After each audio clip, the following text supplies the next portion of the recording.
To view project's portfolio, click on My Portfolio on the home page. You can see all the portfolios you are added to. Click on Launch to access it. KTern provides various dashboards for different governance purposes. Let's take a look at one of them. The Wave Performance Tracker provides a clear comparison of planned versus actual progress for your entire project and for each wave, allowing you to manage milestone progress effectively. It includes several KPIs and project lifetime planned versus actual metrics, enabling preventive delay measurements. Additionally, it offers progress and performance tracking for workstreams and individuals working in different workstreams, ensuring comprehensive project management. The program start date reflects the earliest task date in your project. 5 days behind version 1 indicates the project started 5 days later than the initial base plan, which you need to stick to. Let me explain more clearly. In KTern, you can save different versions of your project plan, which is beneficial in many ways. One is maintaining an unchanged base project plan. The first version you save in simulation will serve as the base version. To save a version, simply click Save Current Version and name it.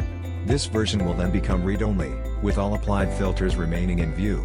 Back on Dashboard, here they save the base plan as version 1. Similarly, the program end date is the latest date among all the tasks in the project, and the same as version 1 conforms no change in end dates. The program progress shows the completion percentage of your entire project out of 100. Directly below, it highlights that, while you aim for 1.9% completion to date, only 0.55% has been achieved, leaving 1.35% of the work incomplete. Let's quickly see how it is calculated. In our project, we will assign a billing percentage to our milestone tasks, and this percentage will be distributed among all its subtasks based on their weightage we set to the tasks. Also, the billing percentage set for all the milestones will then roll up to the top parent task. Whenever the child tasks are marked as completed, the planned milestone value will be reflected in the actual milestone value. This value will then roll up to their parent, and ultimately to the top parent task's actual milestone field. Now, by dividing this actual milestone value by the planned milestone value and multiplying by 100, we can calculate the completion percentage.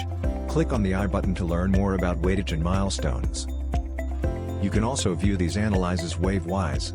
In the drop-down menu, you can select any wave of your project. For the selected wave, the earliest date among its all tasks, latest task date, variance and completion progress will be displayed.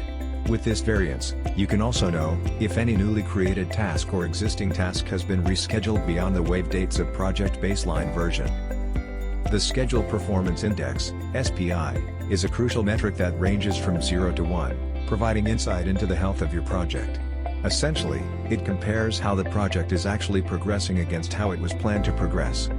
When the SPI is closer to 1, it means the project is progressing as planned. If the SPI is significantly below 1, it indicates delays in project execution. SPI is calculated using the formula actual progress percentage divided by planned progress percentage to date. With our granular milestone tracking, you can see all the milestones in the selected wave at a glance. Each card displays the milestone parent's details, its planned start date, deadline, and progress. This single view approach helps you quickly identify which milestones are lagging.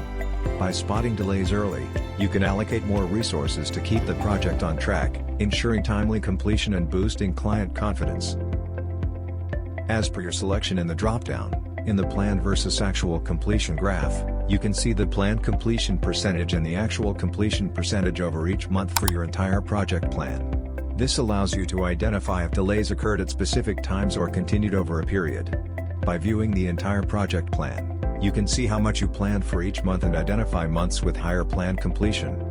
This enables you to better prepare for those periods. These planned completion percentages are calculated by taking all the tasks whose plan to date is earlier than that respective month, and then summing all their planned SI milestone percentages in the workbook. In the workstream tracker, you can see all your workstreams for the selected wave in the dropdown. For each workstream, you can view the execution progress, such as the percentage of tasks completed compared to the overall task count. The count of overdue items, items where the current date is greater than their planned end date, and the count of items at risk of completion, items whose actual start date is later than the planned start date. Once these items are marked as completed, they are excluded from the count. The delayed percentage of that workstream is calculated when a task is completed later than its planned to date. The 100% is divided among all the tasks in that stream, and the divided value is added when an item is completed late. Once a delay is added to this percentage, it won't be removed, providing an ongoing measure of how the stream has performed from the start to the end of the project. This performance tracking helps in governing project work streams more effectively, allowing you to better identify which teams are causing delays in the project. Work streams with overdue items are highlighted in red. For more insights, simply click on the launch arrow. This will display all stakeholders working in that stream, and the analysis will be available person-wise, helping you better understand the reasons for the stream's progress delay, and enables you to track individuals' performance. While overseeing the dashboard, if you need to assign any CTAs or pass information to individuals who have access to the portfolio, you can make use of CTAs in the portfolio. Just click on the Manager CTAs button, then click on the plus to create one. Select the type of work, give a title, assign an owner, set a deadline, and click on Submit. A notification count will appear next to the Manager CTAs button. To manage users and dashboard name, click on the Manager Portfolios button, then click the Edit button of the respective dashboard. Here, you can change the name. To provide access to any user, enter their email ID, then click the plus icon. Now they can see this project dashboard in their portfolio.